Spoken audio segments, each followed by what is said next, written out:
Assalamualaikum warahmatullahi wabarakatuh. Apa kabar anak-anak semuanya? Semoga tetap dalam lindungan Allah Subhanahu wa taala dan tetap semangat dalam mengikuti pembelajaran. Selamat datang kembali di kelas biologi bersama Ibu Parma Hikmah Sakinah Huta Barat.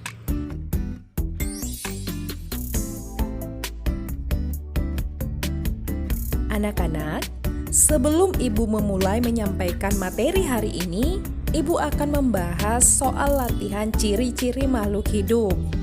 Nah, jika masih ada di antara kalian yang jawabannya kurang tepat, silakan kalian perbaiki di buku latihan kalian ya.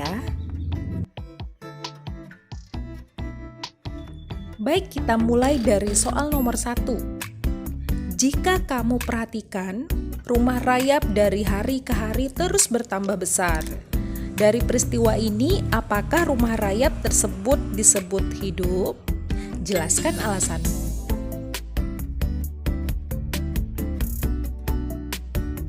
Ingat ya anak-anak, suatu benda dikatakan sebagai makhluk hidup jika memiliki ciri-ciri hidup seperti bergerak, memerlukan makan, bernafas, tumbuh dan berkembang biak, iritabilitas, ekskresi, dan adaptasi.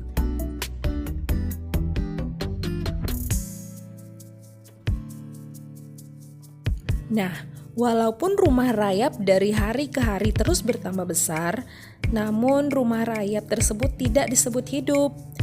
Pertumbuhan rumah rayap itu dikarenakan koloni rayap yang terus memperbesar sarangnya tersebut.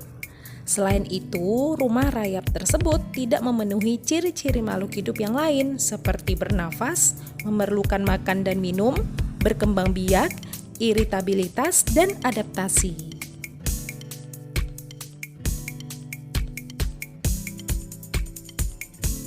Pertanyaan yang kedua, pada suatu hari kamu menemukan benda yang mempunyai ciri dapat bergerak, tidak dapat bereproduksi, dan bertambah ukurannya. Dari benda yang kamu temukan, termasuk benda tak hidup atau makhluk hidup, jelaskan alasanmu.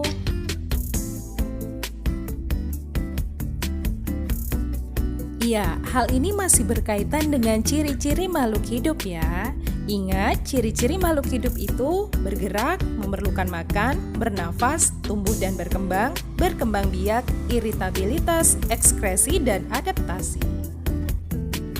Benda yang dimaksud pada soal tadi bukan merupakan makhluk hidup, karena benda tersebut tidak dapat bereproduksi atau berkembang biak, sehingga tidak dapat melestarikan keturunannya.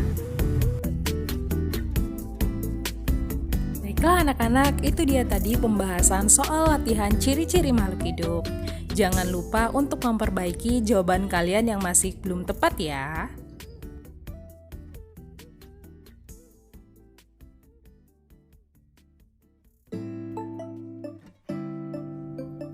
Anak-anak, di video kali ini kita akan belajar tentang klasifikasi makhluk hidup. Silakan perhatikan video ini sampai selesai dan pastikan kalian paham dengan materi yang akan Ibu sampaikan.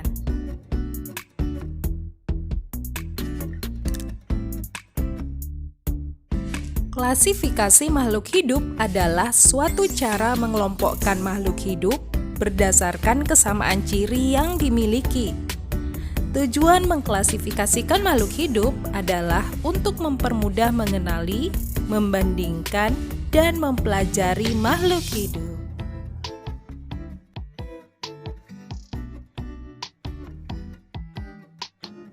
Dasar-dasar dari klasifikasi makhluk hidup yaitu: yang pertama, klasifikasi makhluk hidup berdasarkan persamaan dan perbedaan yang dimilikinya.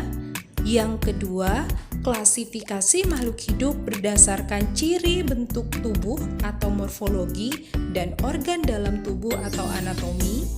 Dan yang ketiga, klasifikasi makhluk hidup berdasarkan manfaat, ukuran, tempat tempat hidup dan cara hidupnya.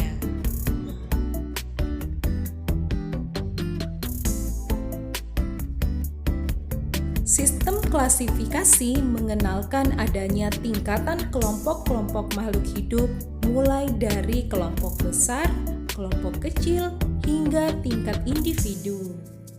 Tingkatan makhluk hidup ini disebut dengan takson.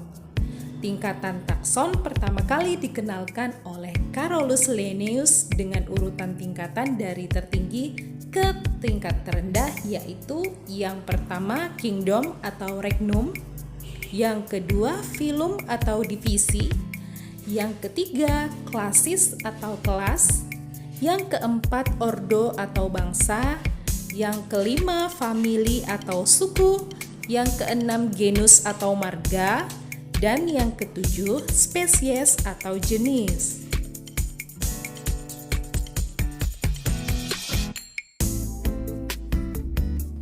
Berdasarkan sistem klasifikasi yang dikenalkan oleh Robert H. Whittaker, makhluk hidup dibagi menjadi 5 kingdom. Yang pertama kingdom Monera, yang kedua kingdom Protista, yang ketiga kingdom Fungi atau jamur, yang keempat kingdom Plantae atau tumbuhan, dan yang kelima kingdom Animalia atau hewan.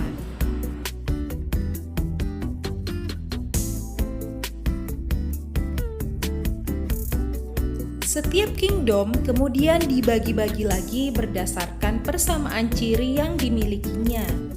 Untuk membantu mengelompokkan makhluk hidup ke dalam kelompok-kelompok tertentu, dapat menggunakan dua cara, yaitu dengan kunci dikotom dan kunci determinasi. Terdapat makhluk hidup dengan ciri multiseluler dan uniseluler.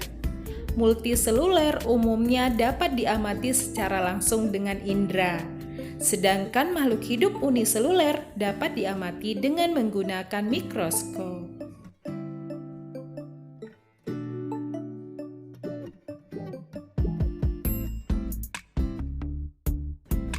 Demikianlah video pembelajaran kita pada hari ini. Ibu harap anak-anak dapat menuliskan isi dari video ini di buku catatan kalian. Dan di video selanjutnya, Ibu akan mengenalkan mikroskop, yaitu alat yang digunakan untuk melihat benda yang berukuran kecil. Baiklah anak-anak, sampai jumpa lagi di video selanjutnya ya. Assalamualaikum warahmatullahi wabarakatuh.